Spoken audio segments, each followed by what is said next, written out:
HBO just released the official final trailer for its upcoming half-hour drama series, A Knight of the Seven Kingdoms. This video is a follow-up to my initial reaction to the costumes from the teaser trailer that dropped about a month ago. HBO also shared some new still images that give us a bit more information, so I'll leave a link to my teaser reaction video in the pinned comment if you want to check it out. Now, throughout this video, I'll point out any Game of Thrones or House of the Dragon callbacks as we go. And I'll also avoid book spoilers until the very end, and I will make sure to give you a clear warning before I get into that. I am not going to revisit Dunk and Egg in this video, since I covered their outfits in my last breakdown.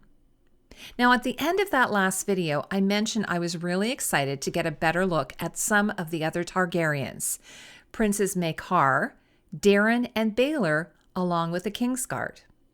Now, while Daeron and the Kingsguard do not appear prominently in the trailer from what I can tell, Prince Baelor, Breakspear Targaryen, definitely does.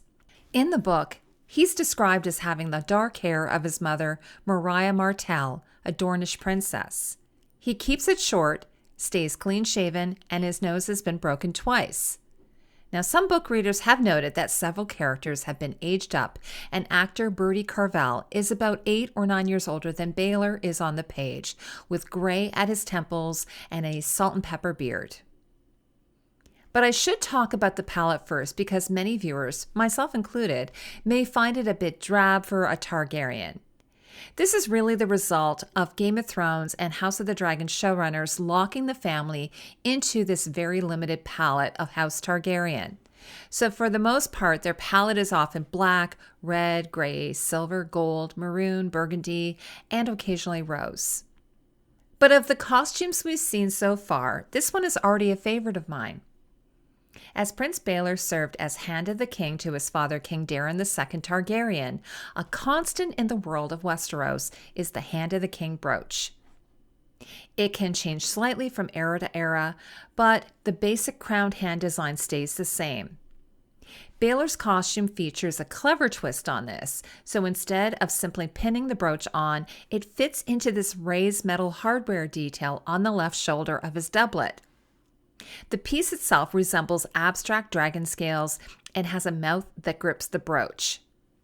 It's also worth noting that honorable hands, like Ned Stark and Tyrion Lannister, usually wear their brooch over their heart, like we see here, while less honorable characters characteristically place it on the opposite side. Now, the same angular metal elements appear in the clasps.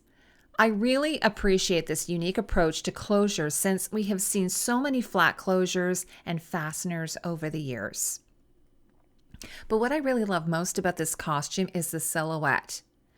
Now, while House of the Dragon leans more toward the Japanese aesthetic, Baelor's look is more inspired by the Mongolian Deel. Now, that style informed Daenerys Targaryen's return to Dragonstone wardrobe, and it later influenced Varys in the final seasons of Game of Thrones. Many Deels also feature the rigid, extended collar that has become a signature shoulder detail for Daenerys and her ancestors. And then added to this, Baelor wears a wide obi-style belt over his long doublet, with a black leather belt layered on top that features abstract silver belt mounts. And his ivory-handled dagger or sword sits in the sheath that includes a metal plate decorated with the Targaryen sigil of a 2-footed, 3-headed dragon. While I didn't spot Prince Maekar Targaryen in the trailer, HBO released a great still image of him, dressed in the same mostly black palette we see on other Targaryens. Maekar is the younger brother of Baelor, and in the books is described as thickly built and powerful looking. He has violet eyes and hair so pale blonde it's almost white. And his straight hair and square-cut beard are silver with a hint of gold, and pox scars mark his cheeks. Although there is supposed to be a 5-year age gap between the two brothers, actor Sam Spruill is the same age as Bertie Carvel, who plays Baelor.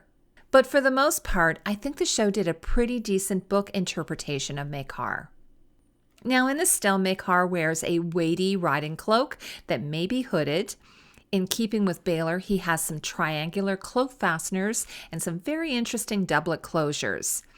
His doublet appears to be party-colored or two-colored, dark red on one side and black on the other. And the jacket's skirts and sleeves use this nicely textured fabric that feels familiar, so I may have spotted something similar to this in House of the Dragon before. And one thing that stands out is the softer drape of Maekar's doublet, which contrasts nicely with Baelor's more stiff and rigid silhouette. I touched on Maekar's son, Prince Aerion Brightflame Targaryen, in my last video, but I want to add a few more thoughts about his costume as seen in the trailer and this still image. Aerion isn't wearing anything under his hauberk or tunic made of mail. Now, I first noticed the lack of sleeves when he's on his horse, and also he's not wearing any gauntlets, and the trailer confirms it when he appears with the mail exposed under the open red doublet. Now, I hope he did some serious manscaping here, otherwise that mail is going to snag on every bit of body hair. Maybe he's a masochist. It also makes no tactical sense since mail is normally worn over a padded gambeson to cushion blows, prevent chafing, and help distribute the weight of the mail, which is exactly what we see with Dunk. Now, before we move on, I'd like to do a quick shout out to my patrons. Their support makes these reviews and analyses possible. Now, if you'd like to join and get access to bonus content, sneak peeks, and updates, the link is in the description below. A nice pop of color in the trailer against all of the black and red comes from a few of the female characters. Two appear to be sex workers, and while I can't be certain, I believe they might be Leah the Lovely and Beanie. In Game of Thrones, sex workers like Roz wore more revealing versions of the styles worn by noble women, often with added embellishments to attract clientele. The same idea seems to apply here. Now, as for Beanie's bright red wig, I'm not sure if it's meant to look so ill-fitting. It may become a reveal later on if we see her take it off. Another young woman in the trailer appears to be Gwyn, Lord Ashford's daughter. Now, in the novel, Lord Ashford hosts the tourney at Ashford Meadow to celebrate his daughter's 13th name day. Irish actor Kiara Harris, who plays Gwyn, is listed by her agent for roles aged between 12 to 15, which aligns with the character's age. Her silk or silk velvet ombre dress in gold and orange is a strong clue. The colors reflect House Ashford, and the gold and white sun motif mirrors their coat of arms, which features a white sun and chevron on orange. Maekar and Aerion are also shown in front of Ashford banners displaying the sigil. The dress features delicate feather stitch embroidery along the neckline and smock sleeves that form medieval-style Juliet sleeves. Now, while not shown in the trailer, Tansel, a Dornish puppeteer, appears in one of the still images wearing this stunning ensemble. Because Dorne is hot and sunny, breathable fabrics like linen, silk, and fine cotton are very common. In A Song of Ice and Fire, Dornish lords are described as wearing silk and satin robes with jeweled belts and flowing sleeves. So while Tansel is not a noble, her outfit reflects this aesthetic. She appears to be wearing an undertunic tucked into a low-slung gathered printed skirt, topped with a metal-linked belt. And over this, she wears a sleeveless embroidered overgown fastened with brooches, along with a long silk head covering stiffened at the front with cording and knotted at the ends. The fabric choice of the robin's egg blue overgown, possibly created for the show, is magnificent. And a metal bangle and drop earrings complete the look, creating this richly detailed Dornish style. Sir Stefan and Raymond Fossaway of Cider Hall appear in both trailers, with Raymond taking in more of a prominent role in the newest one. Sir Stefan is a knight, and his cousin Sir Raymond, nicknamed the Reluctant, serves as his squire. In both trailers, including a training sequence, Stefan seems to be absolutely kicking the crap out of Raymond. In the books, Stefan is described as a quick and muscular knight. His shield bore the rat apple of House Fossaway on a gold field, and his cloak was fastened with gold and garnet clasps shaped like apples. He also wore a padded doublet beneath his armor.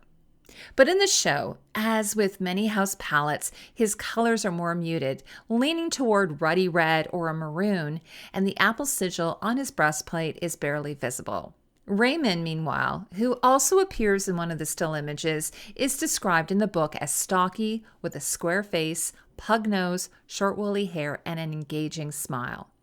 While the text doesn't mention their coloring, the show gives both cousins sandy brown hair and beards. Sir Stephen wears a cuirass over a gambeson, while Raymond is outfitted in a burgundy-toned coat of plates with skirts over a doublet, along with a riveted leather gorget.